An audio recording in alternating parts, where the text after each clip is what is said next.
There are nights in history that do not simply pass into silence. They hang in the air forever, suspended like a breath that was never released, a whisper that was never meant to be heard. On the final night of Catherine of Aragon's life, Kimbolton Castle was drenched in a kind of stillness that made even the stone walls seem to listen. The torches in the corridor burned low, casting long, trembling shadows across the cold floor, and the women who served her moved with the soft, fearful steps of those who sensed that history was shifting under their feet. Catherine lay on a narrow bed draped in faded tapestries, her once royal chamber now reduced to a cell of exile. Her hands, once strong enough to sign treaties and silence ambassadors, trembled slightly as she clutched the rosary that had become her closest companion in these final years. The cold of the room was not the kind that came from winter, it was the kind that came from abandonment. From the absence of a husband who had sworn to honor her, from the absence of the kingdom that had once knelt before her, from the absence of justice she had fought for until her breath grew thin. Word had spread among her ladies that something felt different tonight. Catherine had refused supper. She had asked for the curtains to remain open despite the bitter night wind.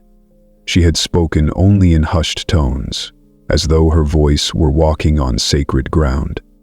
And then, when the last bell of the chapel tolled, she asked for ink, paper, and a witness. Not a confessor, not a scribe. A witness. The word alone was enough to tighten the air in the room. It was as if Catherine knew that whatever she was about to say tonight would not survive the morning unless someone bore its memory. A single candle was brought close to her bedside, its flame flickering each time she inhaled. The castle felt unusually alive, steps echoing in distant halls, a door closing softly where no one was assigned to watch, a gust of wind that seemed too intentional to be just the weather. The ladies exchanged glances. They all knew that Catherine had been visited that afternoon by a messenger from Eustace Chapuis, the imperial ambassador and the one man in England who still fought relentlessly for her honor.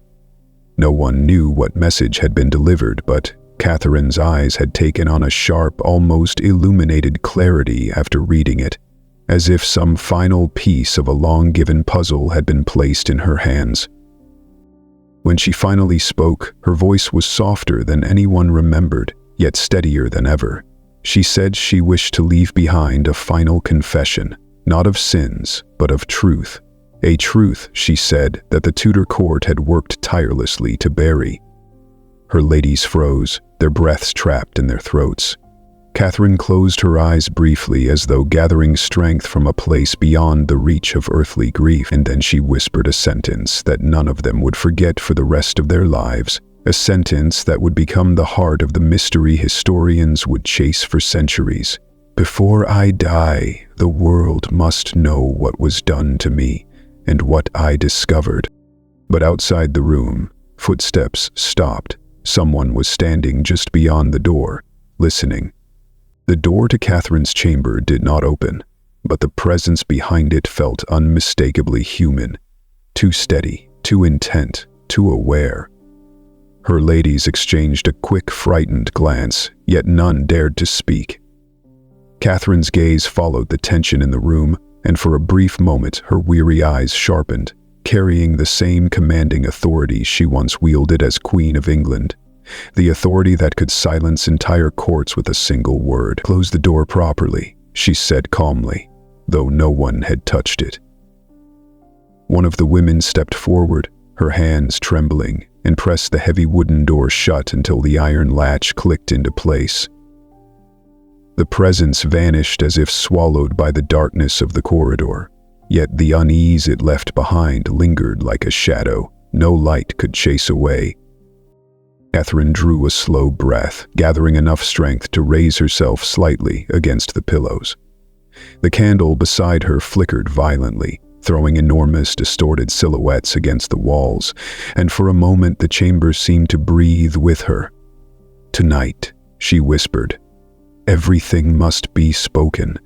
Her voice was weak but unwavering, a strange blend of finality and liberation, as though she had been carrying this truth for decades and it was finally clawing its way to the surface. She gestured for the paper to be placed before her, and the young woman assigned as the witness knelt at her side, quill in hand, her heart pounding so loudly she feared Catherine could hear it. Before speaking further, Catherine lifted her rosary and pressed it to her forehead.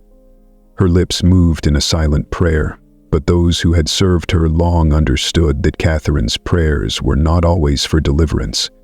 Many were for strength, for clarity, for justice. When she opened her eyes again, a strange calm had settled over her face, the kind of calm that appears only when someone decides they have nothing left to lose. "You must understand," she began, her voice steadying, "that what happened to me did not begin with Henry, and it did not end with Anne." The ladies stiffened. No one had expected she would begin there, not with her suffering, not with her exile, but with a revelation. Catherine's gaze drifted to the window, where the moonlight carved pale lines across the floor. "There were things I learned," she said slowly. "Things I heard, things I saw, that I was never meant to survive long enough to speak of." Her fingers tightened around the rosary. "And tonight I must speak of them, for if I do not, Mary will face a fate darker than anything they have done to me." The witness nearly dropped her quill at the mention of Mary. Catherine noticed but continued, "I have carried a truth for more than 30 years, a truth I was forbidden to reveal, a truth Henry feared more than any army or any king in Europe." Her breath shuddered slightly, not from illness, but from the weight of memory. "It began long before he sought to cast me aside. It began before the great matter. It began," she said, pausing as though the next words carried the power to crack open the very foundations of Tudor England, "on the night Arthur died." A gasp escaped one of the ladies, but Catherine lifted a hand to silence her. The room grew so quiet that they could hear the faint crackling of the candle wick. Her voice lowered to almost a whisper, though every syllable seemed sharpened by purpose. "Arthur said something to me," she continued. "Something no one else heard. Something that could have changed everything if I had dared to speak it."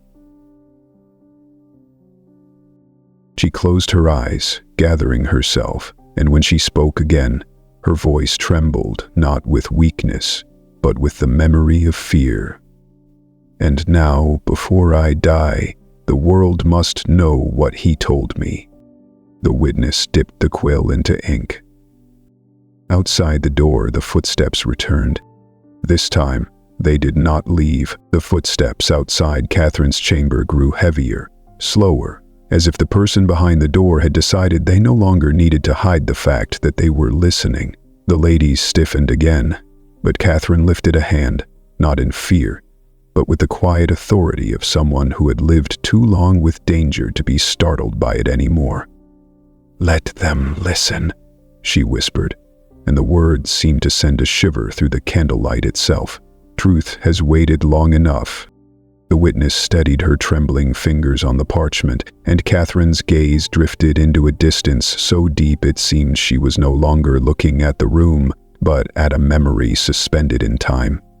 Her breathing slowed. Her voice, when it emerged, sounded as if it belonged to a younger woman, one who still believed the world could be kind. "Arthur was dying," she began, "but not from the illness they told England." The candle cracked sharply, as though reacting to her words. "No," she continued softly. "What happened to him was far more deliberate." The room froze. Even the air seemed to hold itself still. Catherine clasped her rosary tighter, the beads pressing into her skin. "On the night he passed, Arthur asked that I come to him alone. The physicians were dismissed, the attendants sent away. He said he needed to speak words meant only for my ears. He could barely lift his head, yet the urgency in his eyes." She paused, swallowing as if the memory itself was a flame too close to her skin.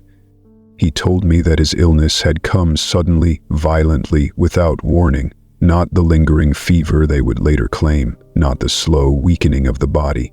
Her eyes flicked toward the door, as though reminding whoever stood behind it that she knew they were there. Arthur believed he had been poisoned.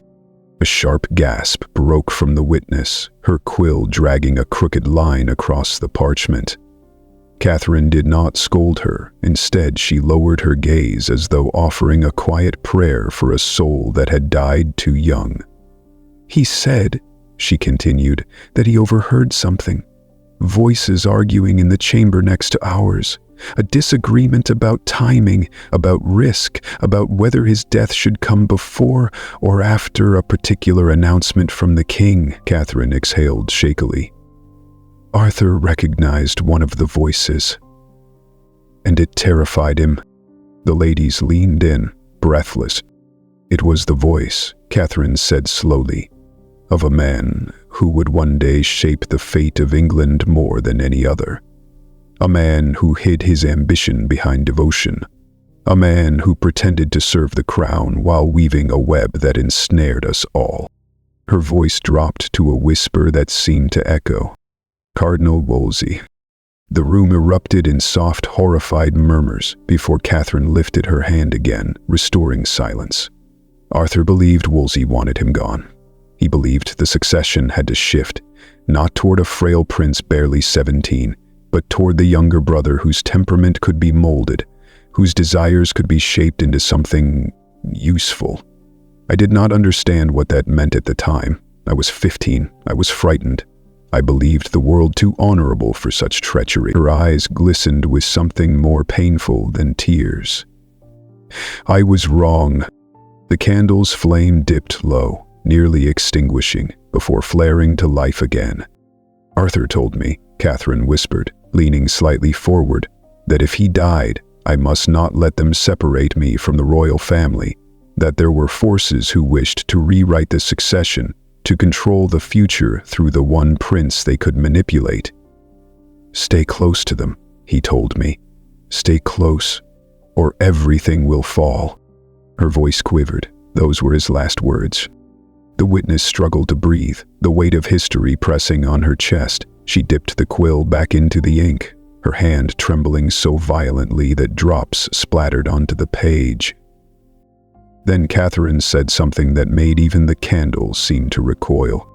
Arthur said, she breathed, that the poison was not meant for him alone. The witness looked up, horrified.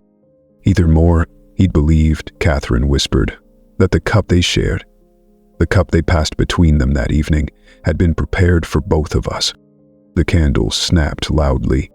Outside the door, the eavesdroppers shifted their weight, finally, unmistakably startled. The candlelight trembled as though recoiling from Catherine's revelation, casting frantic shadows along the walls that twisted like dark hands reaching for something they could never grasp. The air in the chamber had grown heavier, thick with dread and truth, as if the very stones of Kimbolton Castle understood that what was being spoken should never have survived the decades. Yet Catherine continued, her voice calm, like someone who had already accepted death long before her body failed. "The cup meant for both of us," she whispered, "was not Arthur's fear alone. It was mine." Her eyes drifted toward the ceiling, where the faint glow of moonlight traced the ribs of ancient beams. For years I convinced myself it was grief speaking, delirium, the fever of a dying boy. But Arthur was lucid, terrifyingly lucid. She paused, her breath shallow, and he spoke a name. The room seemed to fold inward. Even the listener outside the door stopped shifting. "I've whispered," Catherine continued. "They want you gone, Catalina, for you stand in the way." Her voice faltered for a moment, just a moment, before regaining its steel. I did not understand then. I did not yet know that my marriage to Arthur was not simply a union of crowns, but a threat to men who intended to reshape the future of England. Her fingers tightened around the rosary. The next morning they declared his death a tragic illness, and I she exhaled, the sound fragile and worn. I was left alone in a country that suddenly looked at me not as a princess, not as a widow, but as an inconvenience. The witness scribbled furiously, ink splattering. One of the ladies reached to steady her hand, but she shook her head, resolute in her duty. Catherine's eyes traveled to the window again, as though the moon carried her memory back to those early days. The court changed after Arthur died. Smiles sharpened, voices softened. I felt eyes on me everywhere I walked. They tried to send me back to Spain, twice. Her voice hardened. But my mother refused. Queen Isabella wrote that I must remain in England, for the alliance depended on my presence, and so those who wished me gone simply waited. Bitter silence filled the room. They waited, Catherine whispered, for Henry. A chill slipped across the chamber, creeping under the floor stones. The ladies exchanged startled glances, because every woman in that room knew that Henry's marriage to Catherine had once been proclaimed as fate, destiny, God's blessing. They knew the love story, or the version the court had sung for years. But Catherine's voice sliced through the illusion like a blade. "Henry did not love me at first," she said quietly. "He loved the idea of me. The ideal Spanish princess, the embodiment of alliance, the crown jewel of two of the greatest monarchs in Europe." She closed her eyes. "And he loved that my presence silenced the whispers of Arthur's death." The witness swallowed hard, leaning in closer. "When Henry asked to marry me," Catherine continued, "I believed the world had righted itself, that I was stepping out of loss and into a new purpose." Her expression dimmed. But the men who had gained power during Arthur's decline remained, and Henry, for all his charm, for all his youth, was not immune to influence. She leaned forward, her breath trembling with old, buried rage. Wolsey rose faster than any man in living memory, and he never forgot what Arthur heard that night, never forgot the risk I posed if I connected the pieces. So he did what ambitious men always do. He wove a new future around a young king too eager for glory to see the threads pulling at his throat.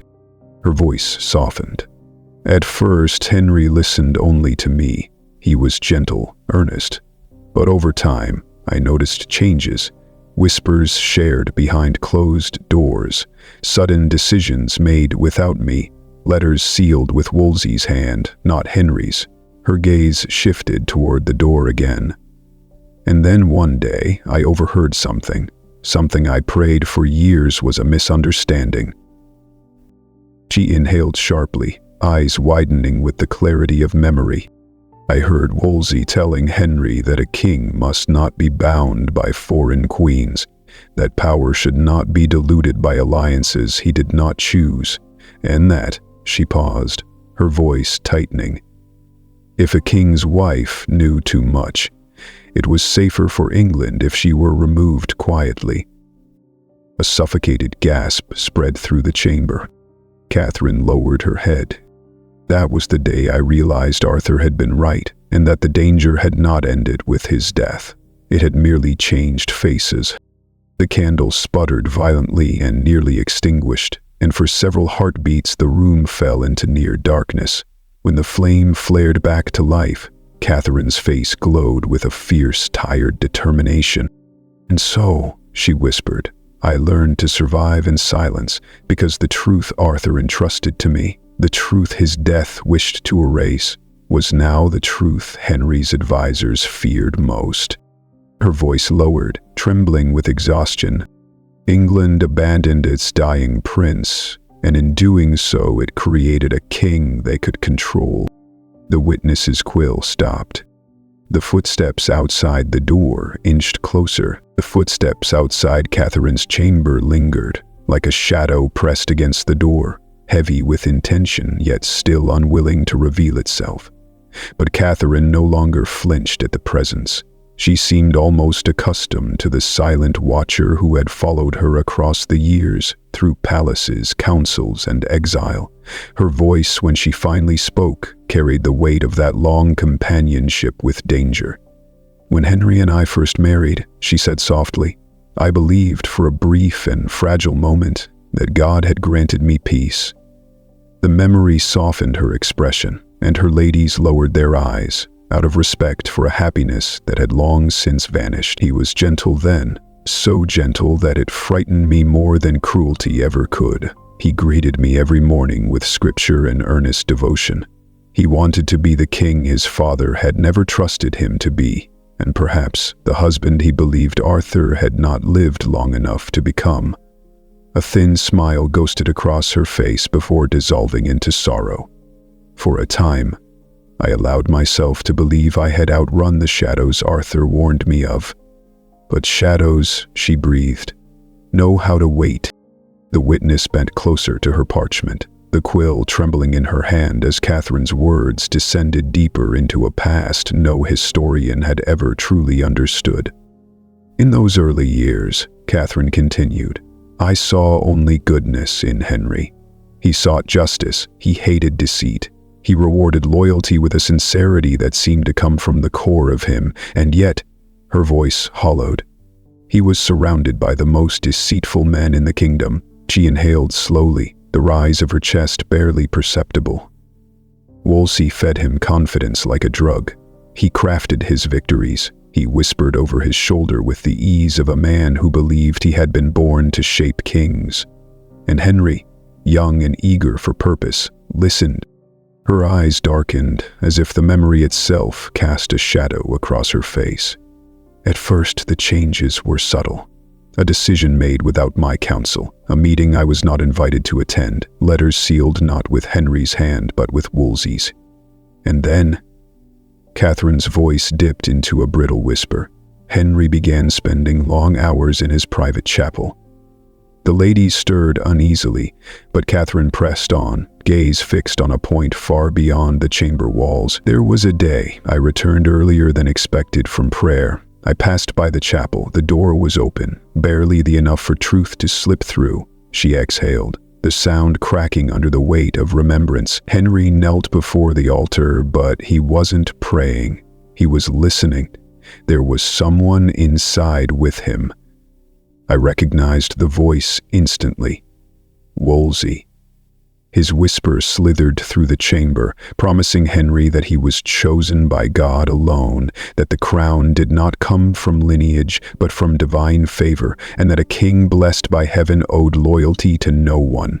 Not to Rome, not to tradition, not even to his wife. A ripple of shock passed through the room, but Catherine raised her hand for silence. That was the moment I understood Wolsey was no longer shaping a king. He was creating one, and while he built Henry's confidence, he also built his suspicion. Her voice grew brittle. Wolsey warned Henry of obstacles to his destiny. He named them with a calmness that chilled me to the bone. The first was a queen with foreign loyalties. She placed a trembling hand against her chest. "Me," the witness gasped softly, but Catherine continued without pausing. "The second was a princess who would one day inherit her mother's strength and her mother's defiance." Her eyes glistened with a pain too old for tears. "Mary." She drew a long, trembling breath, the air rattling through her ribs. They feared her before she ever drew breath. They feared what she might become. A queen impossible to control, a queen who would not bow. Her voice thinned, fraying at the edges. And in that moment I understood that the danger Arthur warned me of had not died with him. It had simply shifted, changed shape, found new purpose. Her gaze sharpened with decades of clarity. Everything that came after, the annulment, the humiliation, the degradation of my title, the exile to these cold stone rooms, it was never only about Henry's obsession with Anne Boleyn. No. Her voice dropped to a whisper that cut deeper than any shout. It was about removing the two people Wolsey feared most, me and the daughter who bore my name in her bones." The candle flared violently, as if recoiling from the truth, and in the heavy silence that followed, the footsteps outside the door shifted once more, no longer calm or calculated, but sharp, startled, and unmistakably afraid. The candle's flame shuddered again, as if some unseen force passed through the room, and Catherine's breath caught for a moment, not out of fear, but out of the quiet fury of a woman who had been silent far too long. The footsteps outside the door crept closer, each one soft enough to mimic caution, yet heavy enough to betray urgency. But Catherine no longer spared them a glance. She had stepped too deep into memory now, a place where the watcher at the threshold was nothing compared to the ghosts she had carried for decades. "Anne Boleyn," she began, her voice neither harsh nor bitter, but edged with a strange, haunting calm, "was never the beginning of my downfall. She was simply the spark thrown onto a fire that had been waiting to burn." She tilted her head slightly, as though listening to something only she could hear. Echoes of court whispers, the shuffle of silk skirts, the hiss of ambition slithering down the palace corridors. I do not blame her for everything, though the world has always demanded I should. Anne was many things, ambitious, cunning, intoxicating in her power over Henry, but she was also a pawn in a game far older than she was. Her eyes darkened, drifting back to the early days when Anne first crossed her path. "The court saw her as a storm," Catherine continued, "but storms do not form without heat, without wind, without something that has already cracked open the sky." Her voice tightened. By the time Anne appeared, Henry had already begun to drift, pulled not by her beauty, but by a promise whispered into his soul long before she ever entered his life. She drew a long breath. Wolsey had already convinced him that I was an obstacle. All Anne did was give that fantasy a face. The witness wrote frantically, ink staining her fingers, yet she did not stop. Catherine pressed on. Anne knew exactly how to place herself before him. She refused him, withheld what others had offered freely, made him chase her as if she were some elusive treasure. But I do not think she realized the full depth of the game she had joined, not until it was too late. Catherine's eyelids lowered, remembering moments that had carved themselves into her silence. "There was a day," she whispered, "when Anne stood before me in the great hall. She did not speak. She did not bow. She simply looked at me, looked through me, as though calculating the portion of her future that depended on my erasure." A faint tremor passed through Catherine's hand, but her voice remained steady. "I saw then that she believed Henry's affection would protect her. But Henry's affection," she said with a bitterness almost softer than sorrow, "has never protected anyone." The room felt smaller, the air tightening, the watcher outside pausing once again, as if Catherine's words had lulled even them into silence. "But Anne," Catherine continued, "did not frighten me. What frightened me was what she revealed." Her voice dipped low, for in chasing her, Henry exposed the hunger that had grown in him, a hunger not for love, but for power without resistance. She looked down, her fingers tracing the edge of her rosary, and that hunger led me to uncover something I should never have seen. The ladies leaned in, unable to mask their dread, for Catherine's tone had changed, gaining a weight that suggested she was approaching a truth so dangerous that even the walls seemed to listen. "One night," she whispered, "I went to the royal chapel. I had gone there often in those days, seeking answers, begging for strength, but that night felt different. I sensed something, a presence, a danger." She swallowed, and the candle dimmed, as if it too leaned closer. Inside the chapel, the lamps were lit. Henry was not there, yet someone had been. Her voice softened until it was barely the scrape of breath. On the altar was a parchment, and beside it a seal I recognized. Wolsey's. She closed her eyes as if the memory itself stung. It was an agreement, a proposal drafted long before Anne had ever turned Henry's head, a plan that spoke of dissolving my marriage, of severing England from Rome, of elevating the crown above all spiritual and earthly authority. The witness froze. "And there," Catherine continued, her voice trembling not with fear but with the magnitude of betrayal, "was a line written in Latin, a single line that stopped my heart." Her lips parted, and the air in the room felt like glass ready to shatter. The queen must be removed for the kingdom to rise. She opened her eyes, and they burned, not with anger, but with the unbearable clarity of someone who had spent years holding back a truth too large for the world to accept and did not start this, Catherine whispered. She stepped into a path carved before her birth, and when Henry walked that path with her, he walked willingly. Outside the door, the listener shifted once more, but this time, the movement carried something new, something unmistakable. Fear. The sound outside the door stopped so abruptly that the silence felt like a blade pressed to every throat in the room. Yet Catherine did not look away from the memory she had finally unleashed. The truth, once spoken, seemed to unravel something inside her. A knot of suffering twisted tight for decades now, loosening just enough for light to seep through. "After I found the parchment in the chapel," she said quietly, "I knew I could not confront Henry. Not then. Not when Wolsey held his mind in a grip even prayer could not break." Her voice wavered only slightly, so I turned to the only man in England who still dared to speak the truth aloud, Eustace Chapuis. The witness leaned closer as Catherine's tone shifted into something sharp, almost dangerous. Chapuis understood from the moment he arrived that the court he walked into was not merely divided, it was poisoned. Every word spoken in the presence of the king was measured. Every expression Anne gave was calculated. Every silence Wolsey kept was heavy with intent. Catherine lifted her chin with a faint, exhausted pride, but Chapuis saw through them.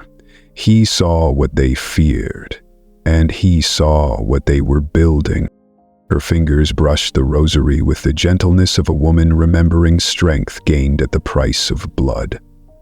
"I told him nothing of the parchment at first, only that there were forces at work seeking to erase me from both marriage and history. But Chapuis, he was relentless. He began to watch the court more closely than any of them realized. He listened. He waited. He followed trails no Englishman dared touch." Catherine's voice deepened, and then one night he came to me with a revelation that chilled me to the bone. She paused long enough for the candle to flicker, as though leaning forward to hear her next words. Chapuis had discovered that Wolsey was not acting alone. The whisper spread through the room like smoke from a spark. Catherine continued before the fear could catch flame. There was another man, a shadow weaving itself through every chamber of power, quieter than Wolsey, colder, far more patient, a man who admired Wolsey but did not trust him. A man with no loyalty but ambition, a man who wished not only to reshape England, but to survive long after Wolsey's fall. Her voice thickened, gravity pulling each word down with dread. "Thomas Cromwell." The witness froze mid-sentence, ink dripping, her breath shallow. "Yes," Catherine said softly. Cromwell had already begun to rise, not through titles or favor, but through secrets. He knew every merchant who owed the crown gold, every noble who had taken money from Rome, every whisper spoken after too much wine. Cromwell collected people the way others collect coins, tucking each one away until the moment they could be spent. Her eyes narrowed. He saw Henry's hunger for power as a doorway, and he saw Wolsey as a stepping stone. A distant shudder passed through the castle, as though the stone itself remembered the weight of Cromwell's ambition. Catherine pressed on. "Chapuis warned me that Cromwell had begun to track my movements as well. He knew which ladies brought me letters, which priests visited me, which nights I spent praying, and then—" Her breath trembled. "He searched the royal chapel, The witness lifted her head abruptly, eyes wide. "The parchment I found," Catherine whispered, "vanished." The room throbbed with horror. Chapuis told me that Cromwell was seen leaving the chapel that same night with a sealed bundle tucked beneath his cloak. He believed it was the agreement, the plan, the line that condemned me. Catherine swallowed hard. And once Cromwell had it, everything changed. The whispers grew louder, the court grew crueler, Anne's confidence grew, and Henry's doubts turned into decisions. Her hands tightened around the rosary until her knuckles whitened. It was Cromwell who convinced Henry to seek an annulment not through Wolsey's diplomacy, but through confrontation. It was Cromwell who ensured Rome would be slow to respond. It was Cromwell who taught Henry that a king could make his own church. Catherine's voice cracked quietly. And it was Cromwell who began to watch Mary. The lady stiffened with a fear so sharp it seemed to cut the air. "Yes," Catherine said. "Mary became part of the plan. Not a child, not the heir of England, but an obstacle." Her breath steadied into something fierce. Chapuis warned me that Cromwell had drawn up a list of threats to Henry's future sovereignty. My name was first, Mary's was second. She closed her eyes, not in despair, but in exhaustion. "And that," she whispered, "was the moment I understood that my fight was no longer about my crown, or my marriage, or even my dignity. It became a fight for Mary's life. Every humiliation I endured, every exile they forced, every name they stripped from me, I bore it because I refused to let them use me as the first justification for her destruction." The candle flame swelled as if touched by her conviction. "And so," Catherine murmured, "I began my own silent war." Outside the door, the listener moved again, but this time the sound was unmistakable. A sharp, unsteady breath. Someone was afraid. Catherine drew a slow breath, as though gathering the strength to reveal the part of the story she had guarded most fiercely. "The silent war I began," she murmured, "did not stay silent for long. Cromwell was too perceptive, too accustomed to tracking shifts in shadows, to miss the change in me." Her fingers tightened around the rosary, the movement small but charged. He noticed that I no longer bowed my head when he entered a room. He noticed that my ladies stopped weeping quite so easily. He noticed that Chapuis visited me more frequently, and that I returned from prayer with a steadiness he had not expected me to keep. The witness leaned in as Catherine's voice deepened. "Cromwell confronted me for the first time on a cold morning, not long after the parchment disappeared. He did not come with soldiers, nor with accusations. He came alone, which made him more dangerous." Catherine's gaze sharpened at the memory, stepped into my chambers as though he belonged there. His eyes swept the room with that calm, predatory calculation he became famous for. I remember thinking that he looked like a man who believed every lock would eventually open to his key. She inhaled, but her voice remained steady. He greeted me with courtesy, mock courtesy, and asked if I was well in my season of reflection. I knew then that he sought to measure how much I understood, how far I intended to fight. But when he mentioned Mary, Catherine's jaw tightened. It was not the words he used, but the way he used them, as though Mary's future were something he could fold, reshape, or burn. Outside the door, the listener shifted sharply, as though reacting to the name.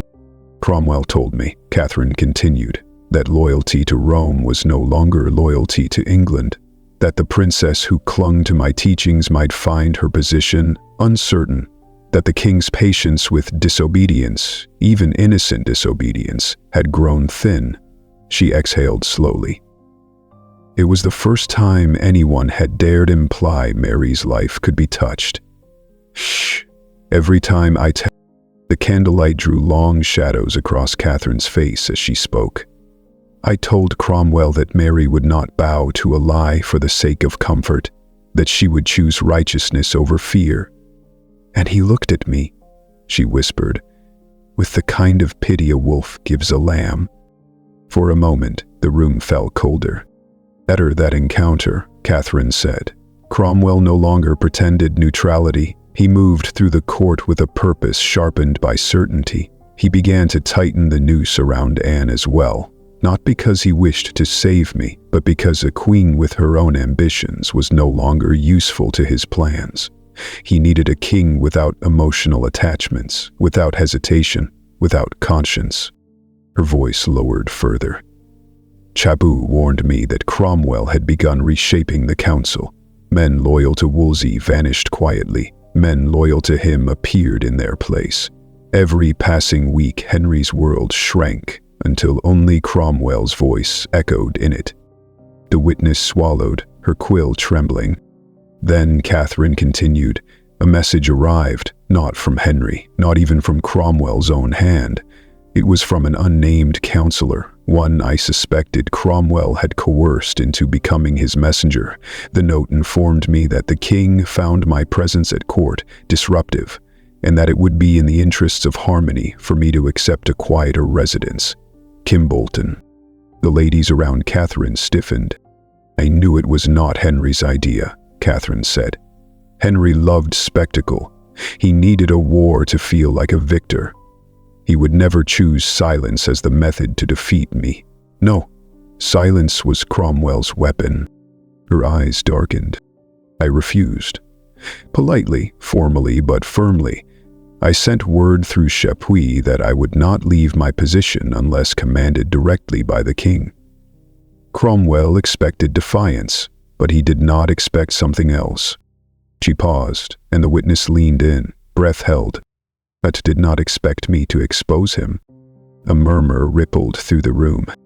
Through Chapuis, Catherine said quietly, I let it be known to Rome and to several ambassadors that Cromwell had interfered in matters of marriage, faith, and sovereign authority, that he had taken documents from the royal chapel, that he had manipulated counsel given to the king. The candle sputtered. Within weeks, Cromwell began to panic, not openly, but in the shifting of guards, in the sudden closeness of watchers, in the tightening of the circle around my household. And then, something happened that even he had not planned. Catherine's voice dropped to a near whisper. Anne Boleyn grew afraid. The witness gasped softly. Yes, Catherine said. Anne began to sense the danger. She confronted Cromwell, and in their confrontation she said something Cromwell could not forgive. Her fingers tightened until the rosary clicked. She told him that he would answer for my suffering, that he was overreaching, that she could destroy him. Outside, the listener recoiled.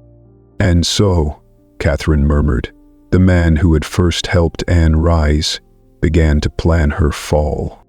She closed her eyes, and that was the moment my path to Kimbolton opened. Wolsey's fall came like a thunderclap across England, sudden yet inevitable, and when it finally happened, the entire court trembled, not because they mourned him, but because they knew a creature like Cromwell thrived in the silence left behind.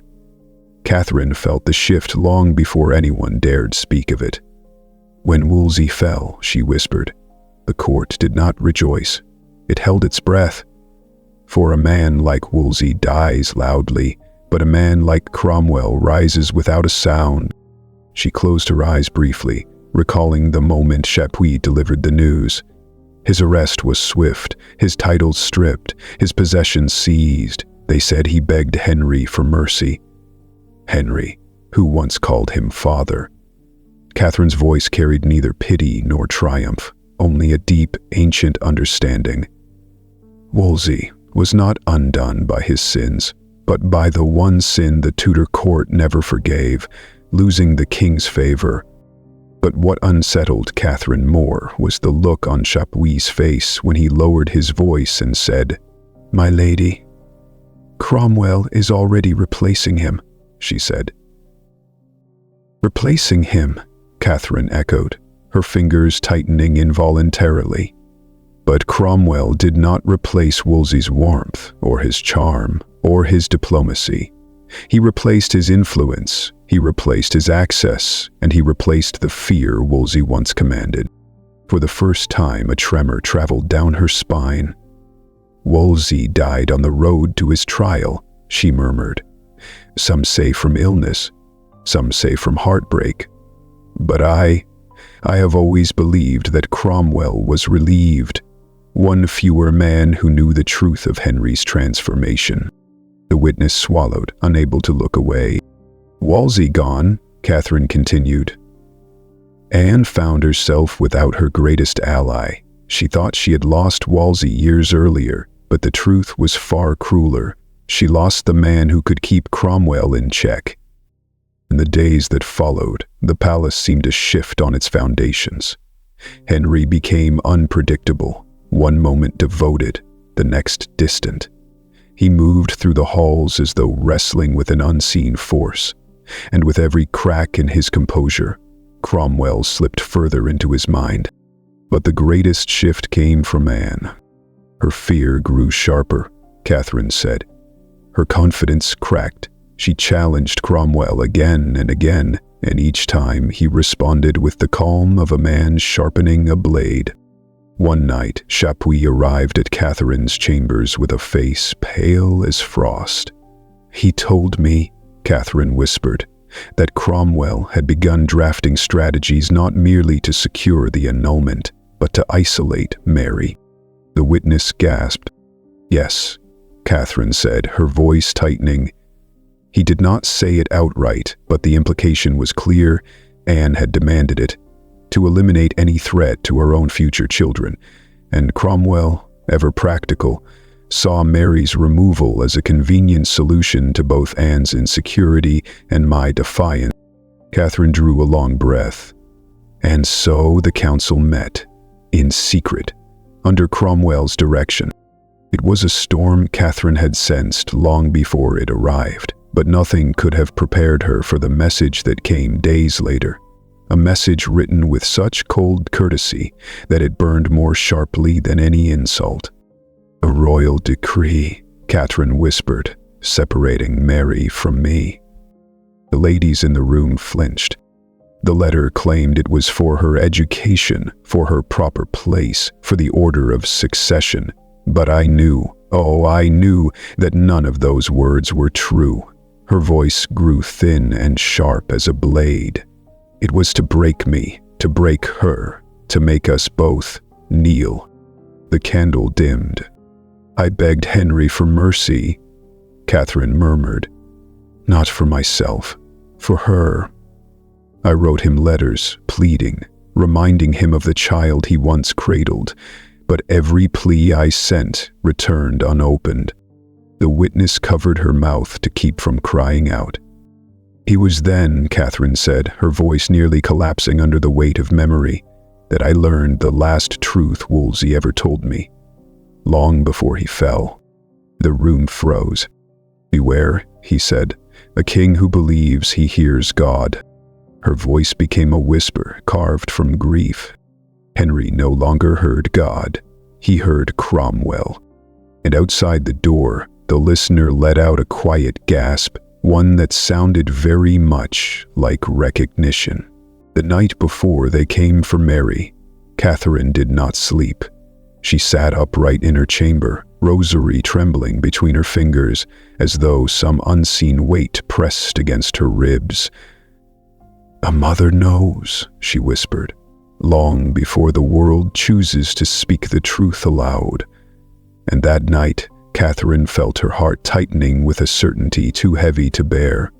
Someone would take Mary from her before dawn. The castle itself seemed to sense the coming rupture.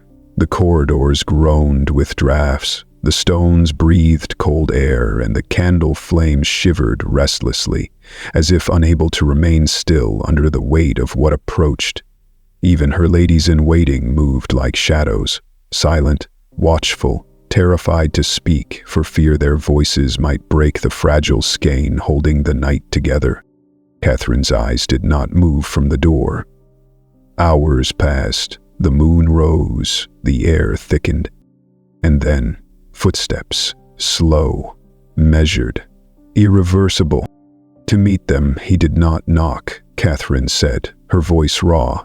They simply entered, as though my chamber were no longer mine. 3 men, none bold enough to meet her gaze, stepped into the room bearing the colors of the king. One carried a decree, another carried chains, not for her body, but for her authority. The last avoided her entirely, his eyes flickering to the floor as though ashamed of the role he played. Catherine stood before they could speak. "Where is she?" she demanded. The man with the decree bowed stiffly. "The Lady Mary," he said, "is to be escorted to a new household where she will receive proper instruction according to the wishes of His Majesty." Catherine laughed, a sound sharp enough to cut. "Instruction? You mean indoctrination. You mean stripping her of her title. You mean tearing her from the only person who would die to protect her." Her voice rose. "Where is she?" The men exchanged a glance, and Catherine saw in their silence the shape of Cromwell's hand. "Mary has already been moved," the leader said, and Catherine felt the words like a stone hurled through her chest. "By the time dawn breaks, she will be on the road." For a moment, Catherine did not breathe. Then she ran. The witness, breathless even while writing, recorded the scene with trembling ink. Catherine of Aragon, queen, wife, mother, ran through the corridors of the palace barefoot, her nightgown sweeping behind her like a ghost's mourning shroud. Her ladies raced after her, calling her name, but Catherine did not stop. She did not slow. Her fear propelled her faster than grief. At the courtyard, the gates were already closing.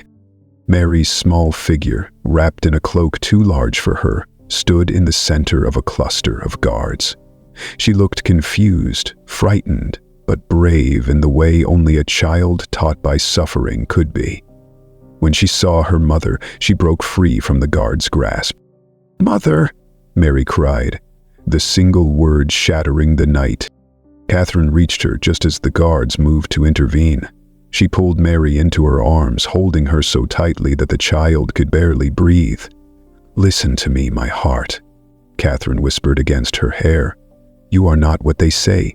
You are your father's true heir. You are my pride, my life. They may take you from me, but they will never take God from you." Mary sobbed. "I don't want to go." "I know," Catherine said. "But you must be strong, stronger than I have ever been. You must survive what is coming." A guard stepped forward. "Your Majesty, we must go." Catherine turned on him with a fury that made even hardened soldiers retreat. "Let me say goodbye." They hesitated. Cromwell had not instructed them how to handle a mother's final plea. Catherine cupped Mary's face. "You will see lies all around you," she said softly. "You will be told to kneel, to obey, to forget who you are. Mary, listen carefully. Do not let their lies become your truth." Mary nodded, though tears blurred her eyes. "And remember," Catherine whispered, pressing their foreheads together, "God's justice is slow, but it is certain." The guard seized Mary's arm. The child screamed. Catherine lunged forward, but another guard held her back. Her nails tore against stone as she fought, not like a queen, not like a saint, but like a mother whose soul was being ripped clean from her body. Mary was dragged away, her cry echoing across the courtyard until it faded into the night. The last thing Catherine saw was Mary's small hand reaching out, fingers trembling, stretching, desperate, until the gate closed between them. The silence that followed was not the silence of peace. It was the silence of a wound that would never heal.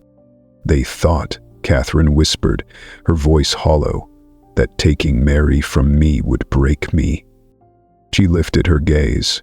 and the witness shuddered. But they did not understand. I did not break. Her voice hardened. I awoke. Outside the door, the listener released a shocked breath, one that suggested they had never imagined the depth of what Catherine had endured, nor the storm she had quietly become. They sent her to Kimbolton as though they were sending her to the far end of the world, a remote fortress fading into the winter mist, far from the pulse of political intrigue, far from the child she had carried in her heart like a second soul.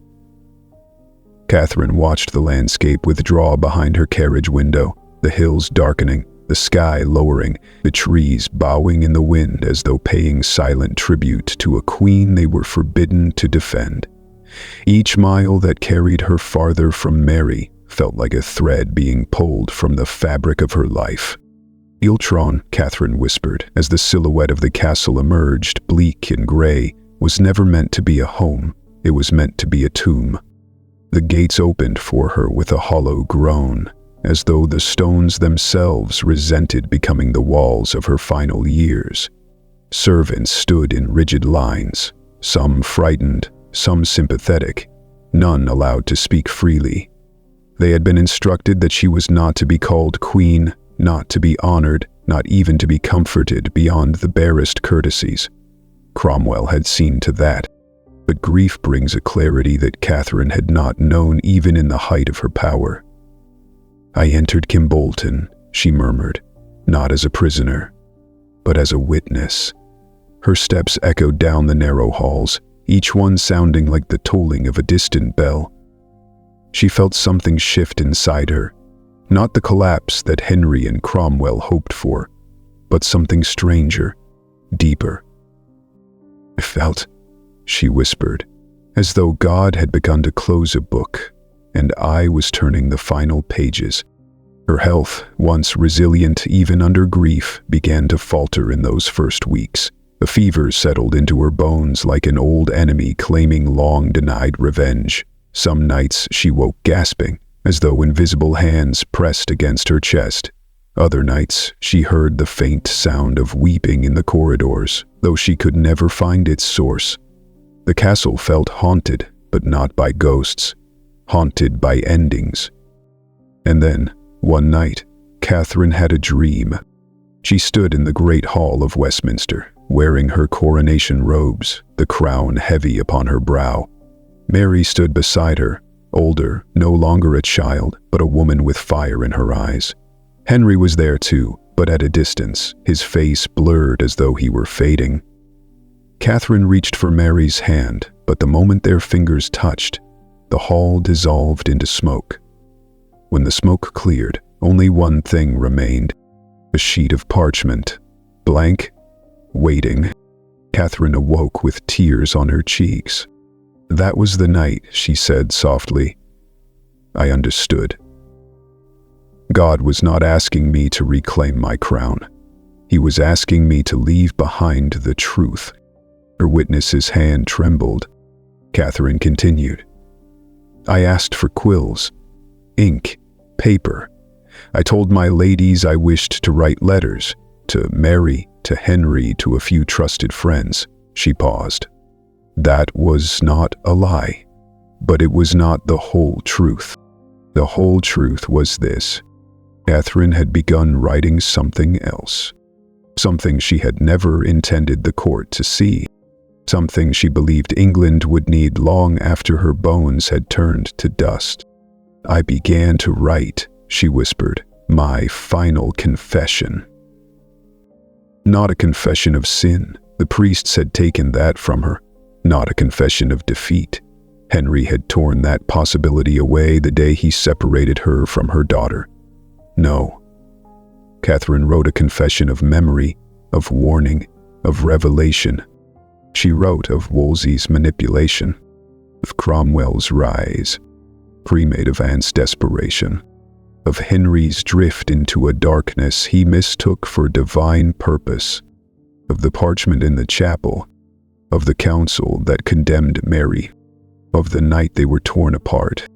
She wrote everything, and the more she wrote, the more her fever consumed her, as though her body were burning in order to carve truth into the world while she still had time. "My ladies begged me to rest," Catherine murmured, "but I could not, for I knew that someone was coming for these pages." Her breath thinned. "I knew.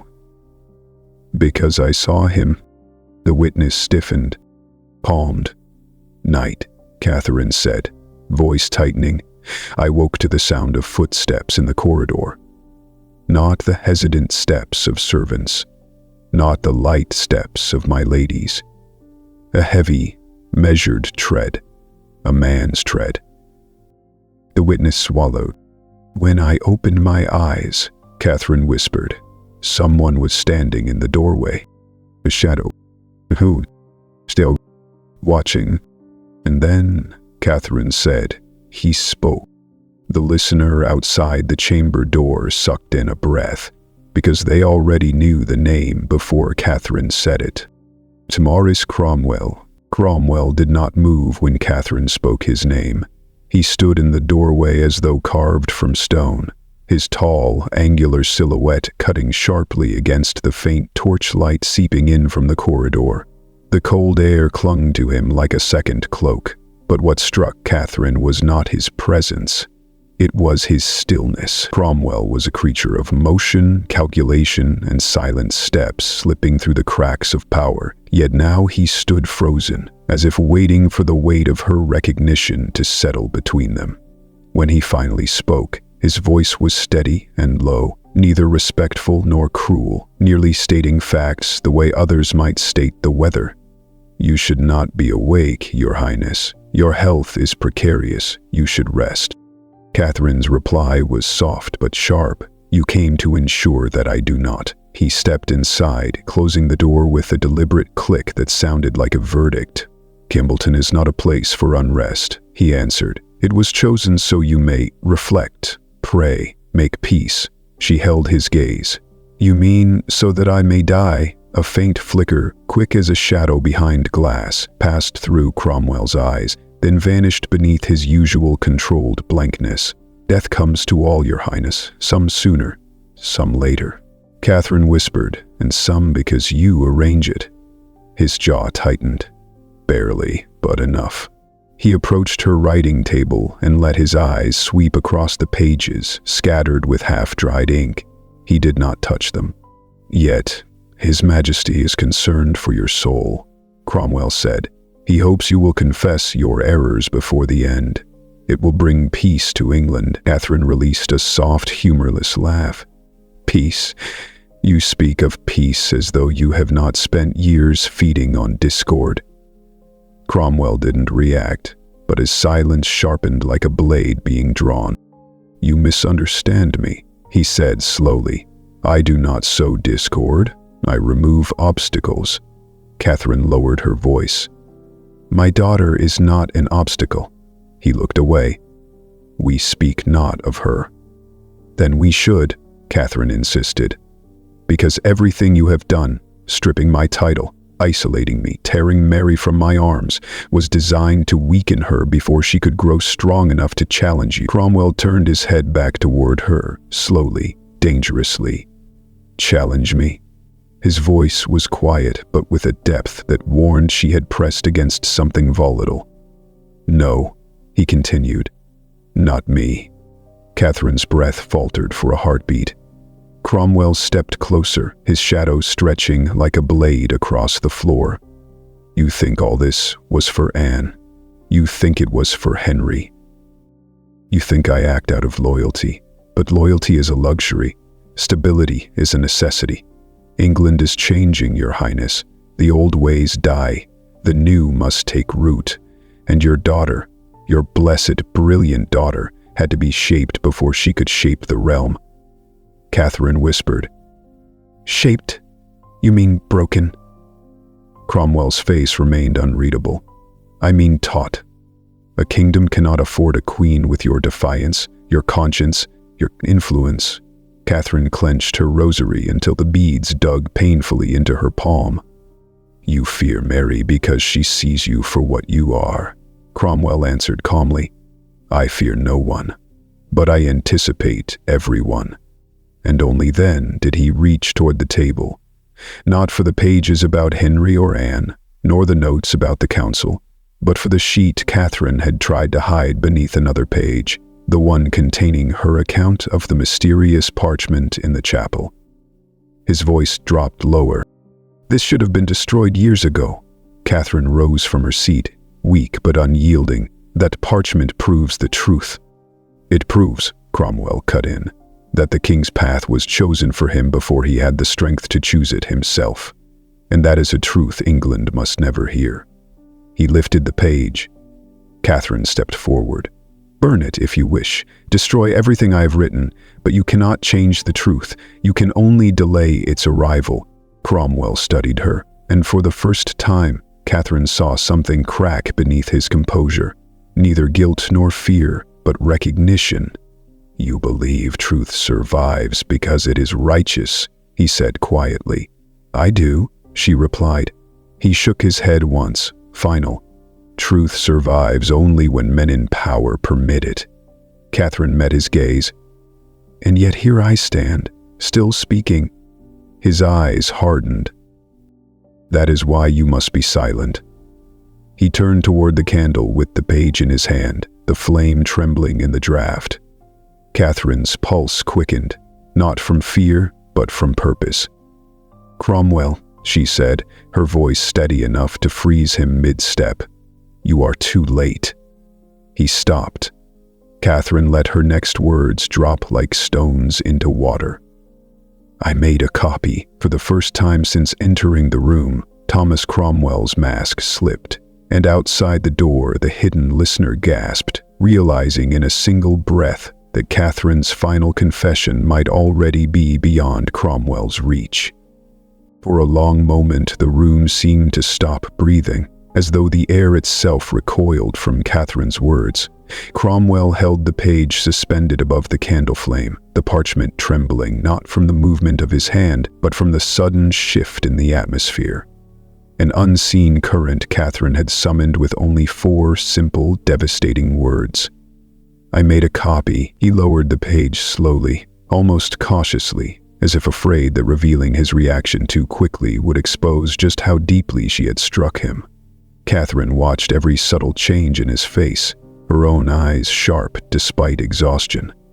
She had learned across years of courtly battles that true power was never measured by a man's title or strength, but by the location of his fear, and she saw that fear now, flickering behind Cromwell's gaze like a shadow trying to hide in plain sight.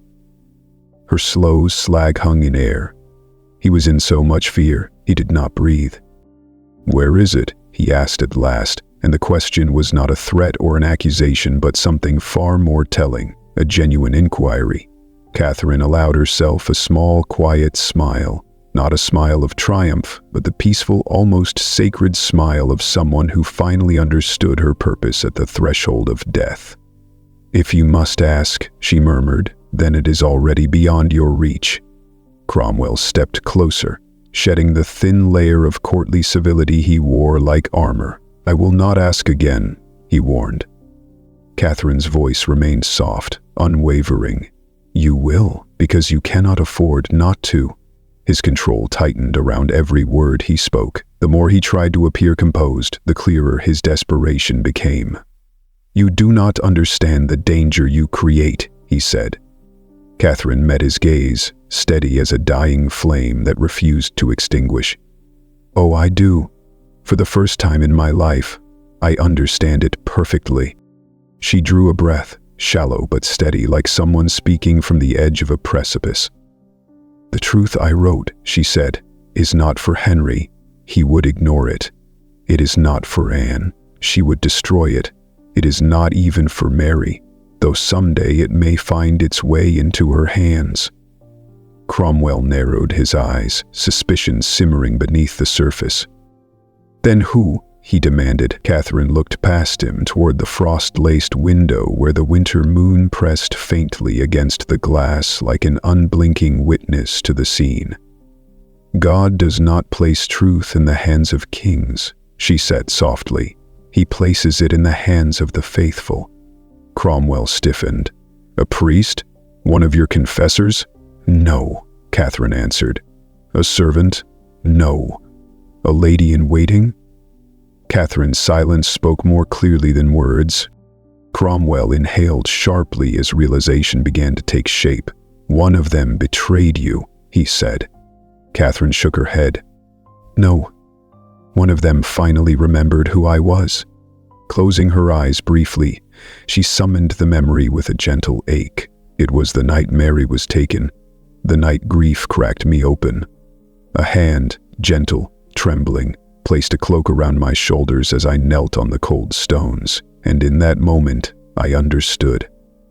She had always been watching me with a devotion I did not dare acknowledge. Tension rippled through Cromwell's stance. Who? He demanded.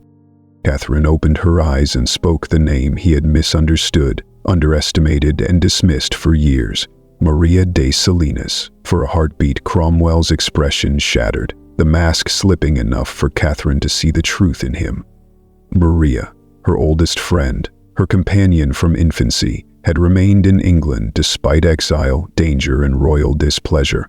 Not out of loyalty to king or court, but loyalty to Catherine alone. You smuggled the copy out through her, Cromwell said quietly. I did not need to, Catherine replied. She asked me for it. Cromwell stepped back, the movement small but telling. Catherine continued with a quiet certainty. She was the only one who could pass through walls unnoticed, the only one who understood the hidden paths the guards ignored, the only one whose devotion no law, no decree, no fear could break. Cromwell steadied himself enough to speak. She is watched, he snapped. Catherine shook her head again. She is loved, and love sees what fear misses. He began pacing. The sound of his steps, measured but edged with a tightening anxiety, Catherine recognized at once. The panic of a mind trying desperately to remain logical as its foundations crumble beneath it. Where did she take it? Cromwell pressed. Catherine gave no reply. Kimbolton is surrounded, he argued. No letter leaves without my knowledge. No messenger rides without being stopped. Where would she go? Catherine exhaled slowly, the sound like the flicker of a candle on the verge of going out. The one place you cannot reach, she whispered. There is no such place, Cromwell snapped.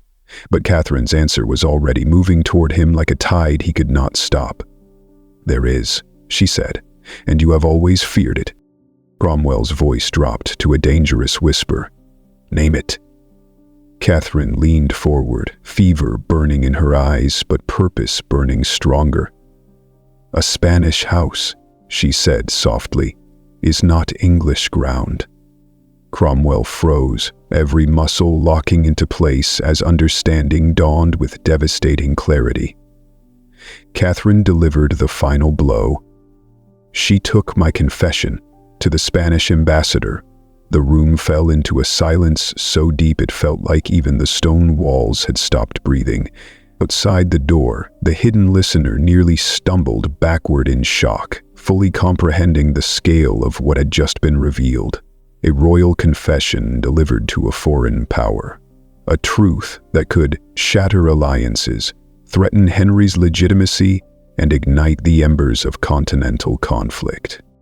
When Cromwell finally found his voice, it sounded less like a man and more like a cornered creature, trying to understand the trap tightening around him. You have no idea, he whispered, what you have done. Catherine's reply was almost tender, almost merciful. Oh, she murmured. But I do. Cromwell left Catherine's chamber like a man escaping a burning building, his pace controlled enough to preserve dignity, yet quick enough that the torchlight seemed to recoil from him as he strode through the corridor. The cold stone passage swallowed him, and once he was sure no eyes followed, he released a jagged breath he could no longer disguise. The architect of England's new order, Henry's hammer, Hand's shadow, Wolsey's successor, was afraid not of Catherine herself, but of the implications she had unleashed. A confession in Spanish hands was not merely dangerous, it was a weapon aimed straight at the heart of the Tudor throne. Accusations of illegitimacy, manipulation, coercion. Such claims could shatter treaties, ignite rebellion, embolden Rome, undo every reform Cromwell had built through cunning threaded with blood. He steadied himself with a hand pressed against the wall, realizing with cold clarity how severely he had underestimated her. Outside, the guards snapped to attention as Cromwell barked orders with the clipped urgency of a man fighting rising water. "No one enters or leaves Kimbolton. No messenger rides without my seal. Search every chamber, every chest, every drawer. Bring me the Spaniards' correspondence logs. Send riders to London, quietly. Wake the Privy Council." Then, lower, darker, a command that made even the torchlight seem to shrink. "Find Maria de Salinas." Even the guards hesitated, for Maria had always been more shadow than flesh, a woman who slipped through laws as easily as she slipped through locked doors. Cromwell's temper cracked like a whip. "Move!" And they scattered. To Bolton, so long a silent, forgotten fortress, transformed in an instant into a hive of muffled panic. Doors slammed, boots thundered, torches swept through hallways like hungry hounds sniffing for treason. Servants were interrogated until their voices shook, chambers overturned, papers seized. Even Catherine's confessor was dragged aside, forced to answer questions he barely understood. But the truth was nowhere to be found, because it was already gone, and Catherine knew it. Her fever had worsened. She lay propped against her pillows, the thin sheets clinging to her trembling frame, heat and cold crashing over her in relentless waves. Her heart fluttered like a bird frantic inside a cage, yet her eyes, dark, fierce, impossibly steady, glowed with a clarity sharper than steel. One of her young ladies, pale and frightened, leaned closer and whispered, "My lady, what if he finds it?" Catherine turned her head with slow, deliberate calm. "He will not. He is tearing the castle apart," the girl insisted. Catherine exhaled, fragile, yet resolute. "And that is how I know he will fail." The girl frowned in confusion. Catherine allowed a faint smile to shape her lips. "Because Cromwell believes the danger has already left Kimbolton." She paused, letting her meaning drift through the room like falling ash. "He believes the confession is gone." The lady swallowed. "Isn't it?" Catherine closed her eyes, not denying the question, but gathering strength for the truth she was about to speak. When she opened them again, they burned with something unbroken and proud. "There were 2 copies," she whispered. The lady covered her mouth to stifle a gasp. Catherine continued, her voice thinning but unwavering. "The one Maria carried was meant to reach the world. The other," she inhaled slowly, painfully, "the other must survive even if the first is lost." "Where is it?" the lady breathed. Catherine didn't answer immediately. Instead, her gaze drifted to the far corner of the room, the darkest place, where candlelight refused to settle and the shadows pooled like ink. She stared so intently that the lady turned to look as well, though she saw nothing but darkness. When Catherine spoke again, each word felt like it was pulled from the last threads of her strength. "I hid it," she murmured, "in the one place Cromwell will never search." "Where?" the lady whispered. Catherine's answer came like a quiet, deliberate strike. "With someone he does not consider important enough to fear." Before the girl could ask more, Catherine's breath fractured into a harsh rasp, her body curling with pain as fever and weakness converged. The scent of candle smoke, ink, and sickness thickened the air. Outside, the thunder of soldiers turning over another room rattled the walls like distant drums of war.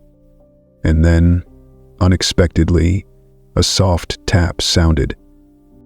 Not from the door, from the window. The lady froze, wide-eyed. Catherine's eyes fluttered open, and for the first time in hours a quiet relief crossed her fevered features. "It seems," she whispered, "the second copy will not remain hidden much longer." The lady approached the frost-coated window, breath trembling, and before she could speak, a shadow flickered past the glass. Small, familiar, and desperate enough to have traveled through the night. A voice, thin, urgent, slipped through the small crack in the frame. "Let me in. Please, let me in." The lady gasped. Catherine smiled, a tired, triumphant, knowing smile. "Maria," she breathed. The window groaned softly as Maria de Salinas forced it open, her fingers stiff from the bitter winter air, her cloak soaked with frost, her breath white and trembling in the darkness. She had ridden through the night with no escort, no permission, and no protection but devotion itself. Snow clung to her lashes, mud spattered her hem, her boots dripped onto the stone floor as she heaved herself through the narrow opening. Experience moved through her as she reached for the window. "Close it," Catherine whispered. Her voice barely rose above the rasp of her failing lungs, but Maria moved instantly, shutting the window with a swift, practiced motion and drawing the curtain tight. When she turned back, her eyes, dark, frantic, shining with both terror and resolve, fell upon Catherine's weakened frame. "Oh, my lady," Maria breathed, falling to her knees beside the bed. "I came as soon as I received your message." Catherine's lips curved in a faint smile. "I knew you would." Maria reached for her hand, shocked by how cold it was. "They said you were ill, but I did not imagine." "It is not the illness that frightens them," Catherine interrupted softly. "It is what I have written." Maria swallowed hard. "I delivered the first copy. The ambassador has it now. He swore to protect it. He swore that Spain would guard the truth. Even if England buries it." Catherine nodded slowly, relief flickering across her face like a final ember in a dying fire. "Then the world will know." Her lady, the young one, watched the scene with wide, terrified eyes. She had never seen devotion like this. Loyalty so fierce it defied kings, borders, and death itself. Catherine motioned weakly. "Help me sit up." Maria and the young lady lifted her carefully until she rested against the pillows. Her breath was thin, her pulse fluttering, but her voice still carried the force of a queen. "Maria," she said, "listen closely, my time is short." Maria's chin quivered, but she nodded. "I am here." "There's another copy," Catherine whispered. "I know," Maria said quietly. "I came for it." The young lady gasped. She had not expected Maria to know. Catherine managed a faint chuckle. "She always knows." Maria leaned closer, her voice low and urgent. "Where is it?" Catherine's eyes drifted to the dark corner again, the same corner she had stared at earlier, a place unnoticed by soldiers, ignored by Cromwell, and dismissed by anyone who thought only of power. "In the hands of someone humble," Catherine murmured. "Someone invisible." Maria followed her gaze. A shadow shifted. Not a threat, not a spy, a child. A small girl, no more than 10, stepped forward from the darkness, clutching a bundle wrapped in worn linen. Her eyes, wide and solemn, flickered between Maria and Catherine. She bowed her head shyly. Maria's breath caught. Who is she?" Catherine smiled weakly. "The laundress's daughter.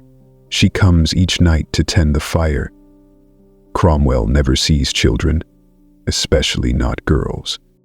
The child approached the bed, trembling slightly. "You told me to keep it safe," she whispered to Catherine. "I did." Catherine reached out a shaking hand and touched the child's cheek. "You have done more for England than many lords." The girl blinked, unsure how to receive such praise. Then she lifted the linen bundle. Maria took it with reverence, as though lifting the soul of her queen. Inside the bundle was a stack of parchment, thinner than the first copy but unmistakable, The second confession, the mirror of Catherine's truth. Footsteps thundered somewhere in the distance. Catherine's expression sharpened. "You must go." Maria tightened her grip on the bundle. "Not without you." Catherine shook her head slowly. "My body cannot leave this bed. Even if it could, Cromwell would stop us before we crossed the courtyard. But listen to me." Catherine's voice sliced through the air with sudden strength. "I am not England's future. Mary is, and she will need this truth more than anyone." Maria pressed her forehead against Catherine's hand. "I will get it to her." "Not yet," Catherine murmured. "The time must be right. Too soon, and she will be destroyed. Too late, and the realm will be lost." Voices echoed closer. Boots, shouts, torches striking stone. Cromwell's men. Catherine met Maria's eyes. Queen to subject, mother to friend, soul to soul. "When they come," she said, "you must not be found here." Maria rose, clutching the bundle to her chest so tightly that her knuckles whitened. She turned to the window, but Catherine's voice stopped her. "No," she whispered. "Not that way. They will watch the grounds." Catherine nodded toward the fireplace. Maria froze. "You cannot mean—" "The old passage," Catherine murmured. "Behind the hearth. You and I discovered it when we were girls." Maria's eyes shone with sudden memory. A secret tunnel built centuries earlier, used by fleeing nobles. Its entrance hidden behind loose stone. Its exit somewhere in the woods. A forgotten escape route. A relic of another era. Cromwell would never look there. "Go," Catherine said. Maria hesitated, shaking. "I don't want to leave you." "You must," Catherine whispered, "for Mary." A pounding struck the door. "Open in the king's name." Maria moved. The girl slipped back into the shadows. The young lady threw a shawl over the bed to hide the missing bundle. And Catherine lay back, lifted her chin, and prepared to face Thomas Cromwell with nothing but a failing heart and a truth he could no longer kill. The door burst open. Cromwell stormed inside. But Maria de Salinas was already gone. Cromwell stormed back into the chamber with the force of a man who had spent his entire life bending fate in his favor, only to feel it slipping through his fingers for the first time.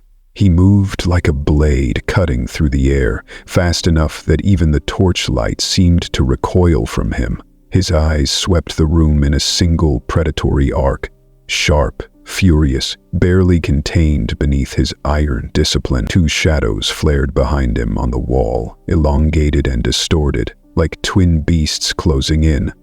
"Where is she?" he barked. Catherine, despite her failing body, remained motionless. Her lifted chin and squared shoulders, sustained only by sheer will, formed a final gesture of defiance carved out of bone and resolve. "Who?" she asked with quiet precision. "You know who," Cromwell snapped. "Maria de Salinas. She was here. The window is disturbed. The floor is wet." Catherine's breath thinned, but her voice did not waver. "Then you should search the snow outside." He stepped closer until he towered over her bed, an edifice of shadow and fury. "You mock me," he said, almost whispering. Catherine met his stare with calm, almost sorrowful certainty. "No, I pity you." His jaw tightened as he reached for her writing table, snatched one of her unfinished letters and held it up like an accusation. "You think these words, can topple a kingdom? You think a dying woman's memory can outweigh the crown?" Catherine closed her eyes briefly, gathering strength from a place far beyond her broken body. "I think," she whispered, "that truth is like fire. It does not care who tries to smother it. It only waits for air." Cromwell slammed the paper back onto the table. "Where is the second copy?" Catherine met his gaze steadily. "Safe. "That is not an answer," he growled. "It is the only one you will receive." He leaned down, lowering his voice to a dangerous hiss. "If you truly believe Henry will show mercy to anyone who hides it, then you have not understood the king you once loved." A faint, fragile smile curved Catherine's lips. "Mercy does not come from Henry." Cromwell straightened and turned his attention to the young lady in the room, who stiffened under the weight of his focus. "You?" he demanded. "Did you see someone?" Terrified, the girl shook her head violently. "No, sir." Cromwell studied her, but what he saw was not fear. It was unwavering loyalty, the kind that made people unpredictable. He turned back to Catherine, frustrated by her serenity. "You will tell me before your last breath," she whispered. "Then you must wait, because I intend to use every breath I have left." His composure cracked, revealing a flash of raw anger. "You are playing with fire that will burn, Mary." Catherine's restraint shattered. She surged with sudden fierceness. "Do not speak her name." "Then tell me," Cromwell pressed, voice low and urgent, "where the confession is." Catherine inhaled shallowly. "Even if I told you, it would not save you." He froze, thrown off balance by her certainty. For a moment, he saw not Catherine the dying woman, nor Catherine the dethroned queen, but Catherine the witness, who had watched Henry transform from man to myth, myth to tyrant, tyrant to danger. "What do you mean?" he demanded. Catherine's eyes gleamed, not with fear, but with prophecy. "You fear the Spanish copy," she murmured. "You fear Maria. You fear foreign courts. But you are afraid of the wrong person." Cromwell stiffened. "Who?" Catherine reached inward as if drawing from the last deep well of strength before death. "There is," she said slowly, "a third who knows." Cromwell's expression hardened into stone. "A third? Impossible. I control everyone who enters and leaves this castle." Catherine shook her head. "Not everyone." His frustration finally cracked into naked unease. "Who is it?" he demanded, his voice breaking despite his effort to contain it. Catherine lowered her gaze, not out of fear but out of pity. "Someone who has watched you far longer than you have watched me." Her voice slipped into a whisper, sharpened into a blade. "Your master of spies." Cromwell froze in place. Catherine lifted her gaze, piercing him with a quiet triumph that needed no noise, no gesture, only truth. "He came to me before he came to you." The room seemed to tilt under the weight of those words. "You lie," Cromwell whispered. Catherine's reply was soft, almost gentle. "Do I? He knew you would come for the second copy. He warned me.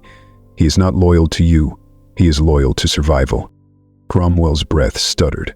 Catherine pressed on, and survival requires knowing which way the wind is turning. As if summoned, a harsh winter gust struck the stone walls outside, howling through the cracks like a warning sent by the night itself. Cromwell's eyes darkened. He turned sharply toward the door, ready to hunt the truth down with the last of his power. But Catherine spoke again, her voice so soft he almost missed it. "You can chase Maria. You can hunt the ambassador, but the third..." She smiled, a faint, ghost-like smile, but sharp as prophecy. "The third walks behind you already." The air in the room stilled, as if the castle itself held its breath. A cold prickle crept over Cromwell's shoulder, and for the first time in his life, Thomas Cromwell turned around. Slowly, Cromwell turned slowly, every muscle drawn taut with dread, expecting a shadow lifting itself from the darkness, the gleam of a hidden blade, or some phantom figure conjured by Catherine's ominous warning. Instead, standing in the corner was a man he had passed hundreds of times in the corridors of power. So ordinary, so quiet, so habitually invisible that even the most suspicious minds rarely bothered to look twice. Yet tonight, that same man stepped out of the dimness with a calmness so cold it deepened the winter chill in the room. "Master Avery." Cromwell said, voice lowering instinctively. The chief of intelligence, England's quiet collector of whispers, the architect of invisible influence, the man who turned secrets into weapons, inclined his head slowly. My lord. There was no fear in his face, only a tranquil certainty that bordered on defiance, the look of a man who had already chosen a side. Cromwell's stare hardened. How long have you been listening? Avery answered with two words that landed like stones. Long enough. Cromwell's voice sharpened to a blade. You know where the confession is. Avery did not confirm nor deny. He simply looked toward Catherine, and that alone was answer enough. Cromwell's jaw worked as he hissed, You serve me, not her, not Spain, not Rome, me. Avery gave a faint, almost regretful smile. I serve England, my lord, and sometimes, his gaze returned to Catherine. England speaks through voices you have tried to silence. Cromwell stepped toward him. You betray everything we've built. Avery didn't flinch. And you, he replied softly, betray everything England needs. A muscle twitched in Cromwell's cheek. Avery continued, Do you know why I came to her before I came to you? Cromwell did not answer. Avery answered for him. Because one of you seeks power, and the other seeks truth. Power shifts with the king's breath. Truth survives King. Cromwell's hand twitched toward his dagger, but Avery stood motionless. You won't kill me here, he said quietly. If you do, her ladies will scream, the guards will talk, and if the Spanish copy does not destroy you, the rumors will. Cromwell's hand froze. Avery moved, not toward Cromwell, but toward Catherine. My lady, he said gently, you gave me the second copy not to keep, but to choose the moment. Catherine nodded, her strength fading, yet her resolve unbroken. Cromwell stared at her. You trusted him. Catherine met his gaze with a fire that refused to die. He is the only man in this castle who understands the value of timing. Avery bowed slightly. Tell me where it is, Cromwell demanded. Avery shook his head. No. You will die for this, Cromwell spat. Avery smiled softly. We all die, my lord, but not all of us get to choose what our death protects. The temperature in the room seemed to drop. Cromwell's eyes scanned Avery's face for some crack, some hesitation, some hint of control, but found none. Catherine's voice, the last thin thread of her strength, drifted through the air. Thomas?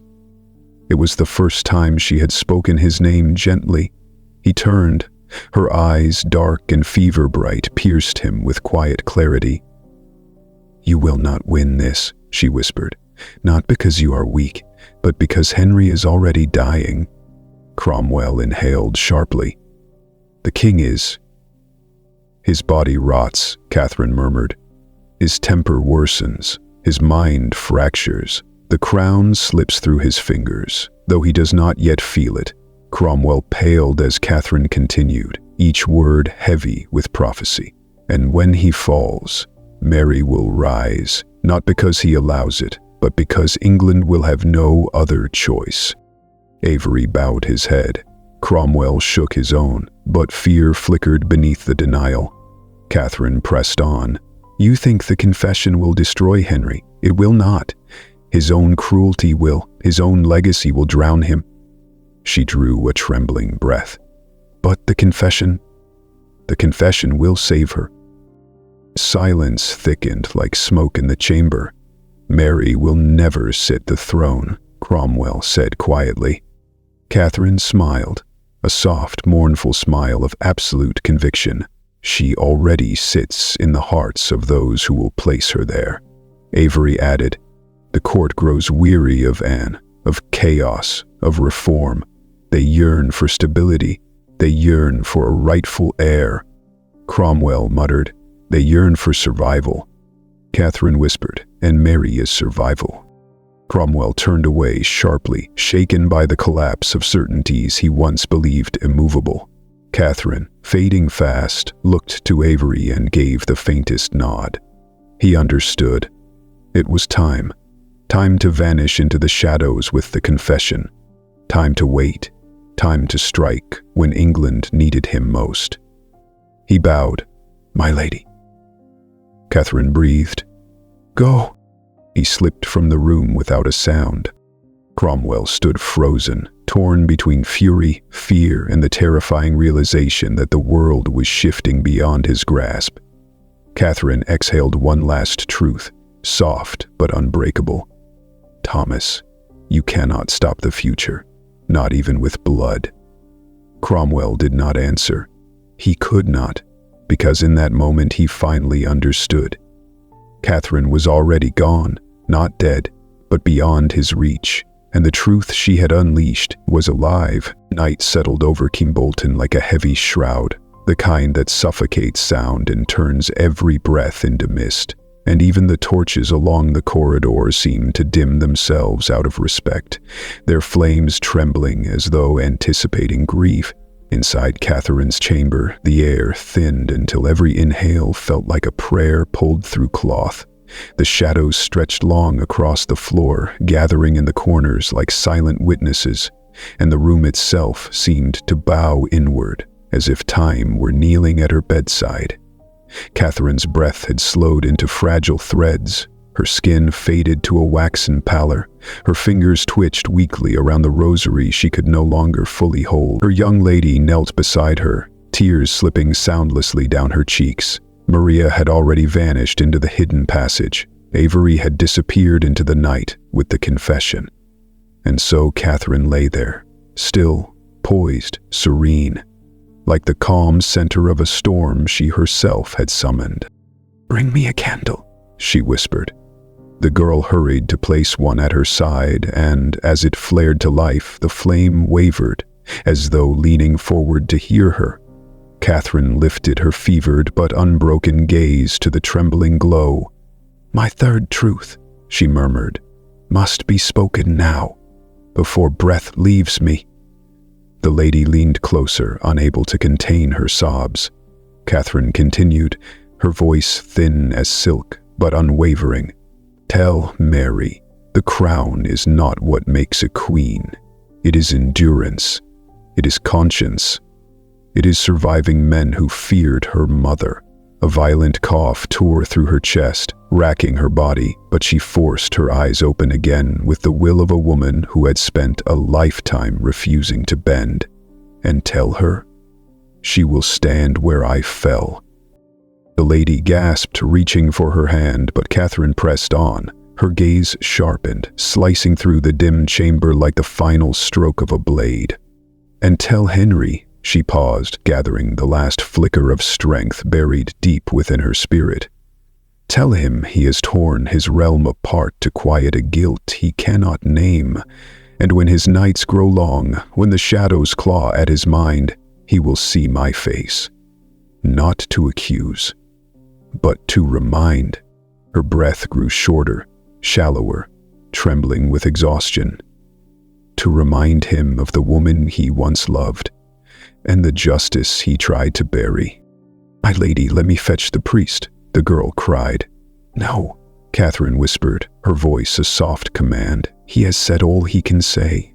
I speak now to God alone." The candle beside her flared suddenly, its light rippling across the walls in fractured gold. Outside, thunder rumbled across the sky, distant but deliberate, as though heaven itself marked the moment. Catherine's voice fell into a whisper, barely louder than the wind pressing against the frostbitten window. "Mary will rise, England will bleed, and Henry will die with my name on his lips." Her eyes drifted upward, widening, not with fear, but with recognition, as if she saw something waiting just beyond the veil. "My children, my Spain, my God. I come." A final breath loosened from her lungs, soft and long and irrevocably gone. The candle flame bowed gently, then held steady in mourning calm.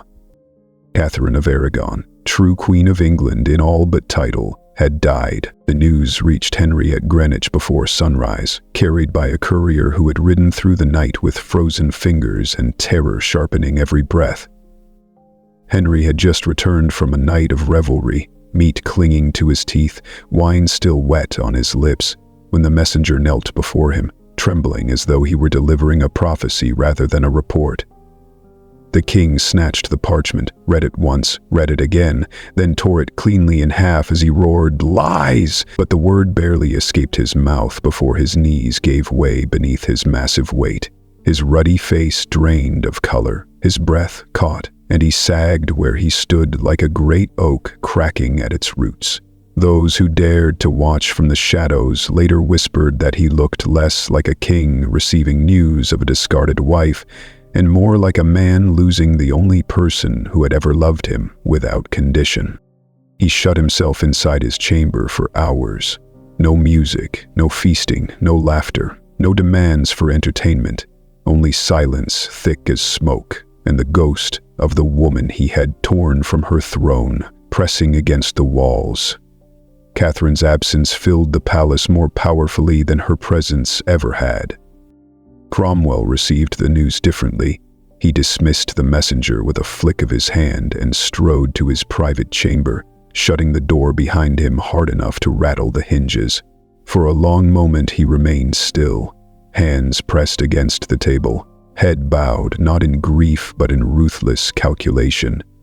With her death, he murmured, the realm should stabilize, but a faint tremor cracked the final word. Should, not will. Because Catherine's death had not ended the threat, it had released it. A dead queen with a living truth was more dangerous than any woman breathing, and Cromwell knew it. Avery had vanished. Maria had escaped. The Spanish ambassador held one copy, and the second, God alone knew where Avery had hidden it. Kimbolton now lay as silent as a tomb. Too silent. Cromwell sank slowly into his chair, fingers tightening around the armrests as if holding onto the last edges of control. "The storm begins," he whispered, and for the first time it sounded as if he feared he might stand in its path rather than command it. Far from Kimbolton, deep within the snow-laden woods, Avery emerged from the hidden tunnel. Snow drifted around him in soft white curtains, muffling the world into quiet. He clutched the bundled confession under his cloak, feeling the parchment's faint warmth against his chest, a heartbeat of truth ready to reshape kingdoms. Behind him, the bells of the castle began to toll, slow and heavy, each strike rolling across the frozen landscape like the pulse of a dying giant. A toll for Catherine, a toll for truth, a toll for the world poised at the edge of transformation. Avery turned toward the road that wound south, toward London, toward danger, toward destiny. He mounted his horse with calm determination, the way a man might approach a fate he had accepted long before. Beneath his cloak, the confession shifted like a living thing, as if Catherine's final truth were learning to breathe in the cold. Without once looking back at Kimbolton's distant silhouette, he pressed his heels into the horse's sides and rode into the dark. The wind rose, the snow spiraled around him like white ghosts, and somewhere beneath the vast frozen sky, history exhaled. Henry did not sleep the night after Catherine's death. He collapsed into something colder, heavier, almost animal in its surrender. His body, bloated and infected and half-rotting beneath brocaded silks, forced itself into unconsciousness, while his mind thrashed against the dark. The corridors of Whitehall twisted around him in his dreams, turning into a labyrinth of cold breaths and echoing footsteps, as though the palace had grown lungs and was exhaling around him. And then the dreams came, merciless, sharp, uninvited. He found himself standing inside the chapel at Greenwich, the same vaulted space where sunlight had once warmed Catherine's auburn hair, but now the great hall lay hollow and silent as a tomb. A lone figure knelt at the altar, veiled, unmoving, rosary looped in her pale hands. Henry approached like a man walking toward judgment. "Catherine," he whispered.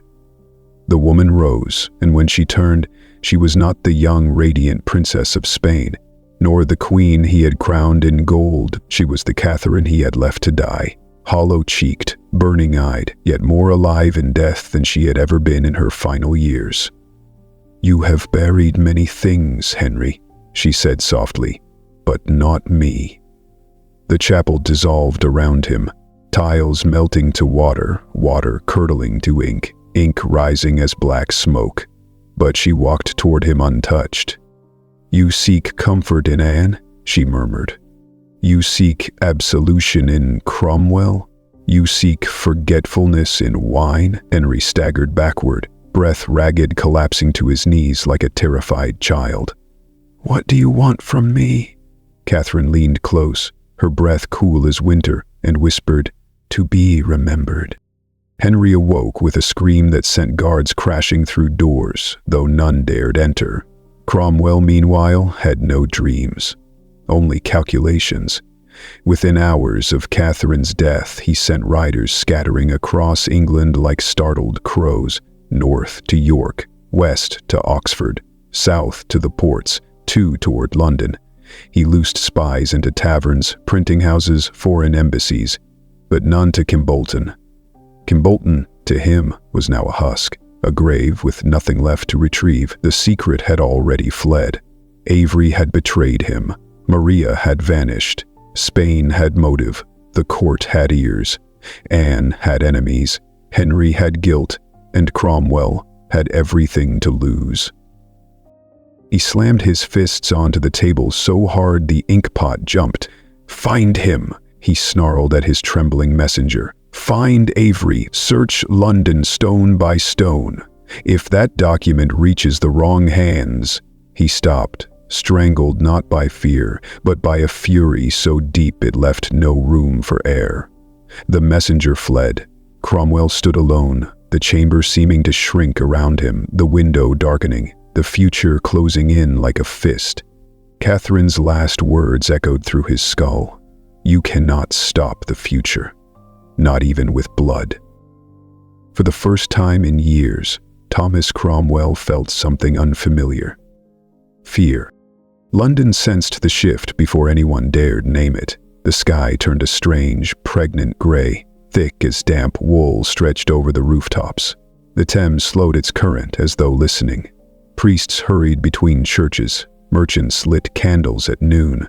Mothers dragged their children inside early, and the whispers spread faster than proclamations. God saw everything. Anne's reign is cursed. Mary will return. The crown rejects the new queen. In every corner of the city, people prayed again for the old queen, and though Cromwell despised superstition, he knew the truth. Public faith was a weapon, and in death, Catherine had reclaimed it. Henry felt the reckoning most of all. His infected leg throbbed with unnatural heat. His breath came short and restless, and every corridor echoed footsteps that were not his. Each night after her death, sleep dragged him unwillingly back into the chapel, back to Catherine, waiting for him in the dark. Meanwhile, Avery approached London under the fading light of twilight, cloak soaked from thawing snow, horse exhausted but loyal. He paused on a ridge, overlooking the dim sprawl of the city, listening to the bells tolling evening prayer. He tightened his hold on the leather-wrapped confession beneath his cloak. Catherine's truth, warm against his chest like a living heart. "The storm is in motion," he whispered. He nudged the horse forward. London awaited, and so did fate. Years passed, but Catherine's shadow never left England. Avery survived long enough to deliver the confession to a single trusted soul, a monk at a hidden priory who safeguarded the manuscript not as a weapon but as a testament. He never revealed the hiding place, not even to Spain, and he carried the secret like a quiet fire until the day he vanished from the records of history. Some whispered he returned to Kimbolton at the end of his life. Others said he was buried in an unmarked grave in London. All agreed on one thing: He had fulfilled the last command of a dying queen. Cromwell's world tightened with every passing season. Though he rose higher than any commoner before him, though he held England by its throat, he could never shake the feeling that someone was watching him from a cold corner just beyond the reach of torchlight. Letters went missing. Rumors surfaced in the wrong places. Whispers of the Queen's truth passed among merchants, priests, diplomats. And Cromwell, so skilled at mastering the shadows, began to fear them. When his downfall finally came, swift and brutal, many claimed that it was not politics that destroyed him. It was the ghost of what he could not control. Anne Boleyn, too, felt the weight of Catherine's legacy. Her reign fractured under suspicion, tragedy, and the thinning patience of a king spiraling into guilt and madness. When the axe fell at the Tower, those who had once whispered about Catherine's death now whispered about Anne's. And some said the two women were linked by a thread of fate only kings believed they could cut. And Henry, the man at the center of it all, was never free again. In the years after Catherine's passing, he grew heavier, angrier, more restless. His nights were haunted by the chapel dreams, by the rustle of Spanish silk, by the eyes of a woman who had once loved him enough to defy kingdoms. He remarried again and again, but none of them stayed, not in his heart, not in his memory, not in the quiet hours before dawn when the corridors of Whitehall stretched long and cold. It was said that near the end of his life, when infection burned through his leg and sleep abandoned him entirely, Henry demanded that a candle be kept lit beside his bed, not for comfort, not for prayer, for company, because he feared the darkness. And in that flickering halo of light, attendants claimed he often stared at the empty corner of the room, whispering words they could not hear. They swore he reached out his hand sometimes, as if greeting someone only he could see. When Henry VIII finally died, those who watched his body said his lips had curled into an expression that was not quite grief, not quite peace, almost recognition. A final acknowledgement of the one truth he had spent a lifetime running from. Catherine of Aragon had never truly left him. As what? Not in memory, not in judgment. And the confession she wrote, the legacy she entrusted to shadows and loyal hearts, never surfaced in his reign, nor the reign of Anne's daughter, nor even Mary's. It waited, quiet as dust, patient as history, until the day the world was finally ready to listen to a queen who had been silenced too soon. Centuries later, fragments of her truth resurfaced in letters, scribal copies, diplomatic reports, none complete, none definitive, but enough to reveal a pattern. Catherine had seen the Tudor court more clearly in her dying hours than most men saw it in a lifetime. Enough to remind England that a crown does not create a queen, and stripping it away cannot erase one. Catherine's final confession became not a weapon, but a mirror held up to kings, to history, to anyone who believed that power alone writes truth. And so the story ended the way all great stories do. Not with the fall of a tyrant, nor the victory of an empire, but with the quiet endurance of a woman whose voice reached across death. A woman who spoke her truth in a cold chamber at Kimbolton, while the world tried desperately not to hear her. A woman who proved, in the end, that love endures longer than kingdoms. Justice outlives the men who deny it. And truth, once written, will always find its way home.